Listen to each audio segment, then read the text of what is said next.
আপনার ঠোঁট কি কালচে হয়ে গেছে? লিপস্টিক ছাড়া বাইরে বেরোতে কি অস্বস্তি লাগে?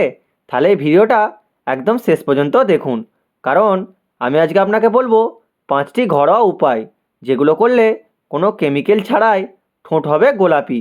আর শেষে আছে এমন একটা টিপস যেটা না জানলে আগের সব পরিশ্রমই বৃথা যেতে পারে। তো ভিডিওটা লাস্ট পর্যন্ত দেখুন। আমরা অনেকেই জানি না ঠোঁট কালো হওয়ার আসল কারণ শুধু লিপস্টিক না, রোদ, ধূমপান, চা, কফি, পরিশূন্যতা, এইসব কারণে ঠোঁট ধীরে ধীরে কালচে হয়ে যায়। তো চলুন জেনে নিই এখন আর দেরি না করে কিভাবে গোলাপি করবেন। চিনি ও লেবুর রস, 1 চামচ চিনি ও কয়েক ফোঁটা লেবুর রস ঠোঁটে হালকা করে লাগান। রাত্রে করলে আরও ভালো ফল পাবেন।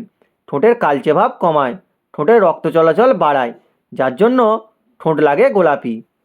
মধু ও গোলাপ জল, মধু ও গোলাপ জল পরিমাণ মতো মেশান, রাতে ঘুমানোর আগে ঠোঁটে লাগান।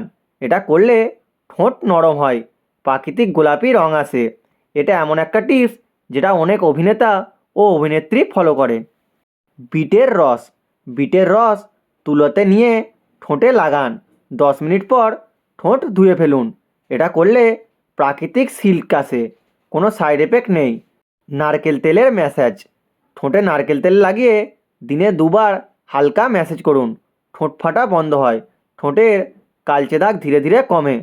পর্যাপ্ত পানি পান করুন, ঠোঁটে শুধু লাগালেই হবে না, পর্যাপ্ত পানি পান করা উচিত। দিনে অন্তত 8 থেকে 10 গ্লাস পানি। অতিরিক্ত ধূমপান এড়ান, অতিরিক্ত চা কফি খাওয়া কমান। জরুরি সতর্কতা, ঠোঁটে কখনো টুথপেস্ট বা কেমিক্যাল ক্রিম লাগাবেন না, এতে ঠোঁট আরও কালচে হয়। আপনি যদি এই 5টা উপায় নিয়মিত 7 দিন করেন, তাহলে নিজেই পার্থক্য বুঝতে পারবেন। তো আজকের ভিডিওটুকুই। ভিডিওটি ভালো লাগলে লাইক, কমেন্ট, শেয়ার করে দিন। অ্যান্ড চ্যানেলে নতুন হলে অবশ্যই চ্যানেলটিকে সাবস্ক্রাইব করে নিন। দেখা হচ্ছে নেক্সট ভিডিওয়। ধন্যবাদ।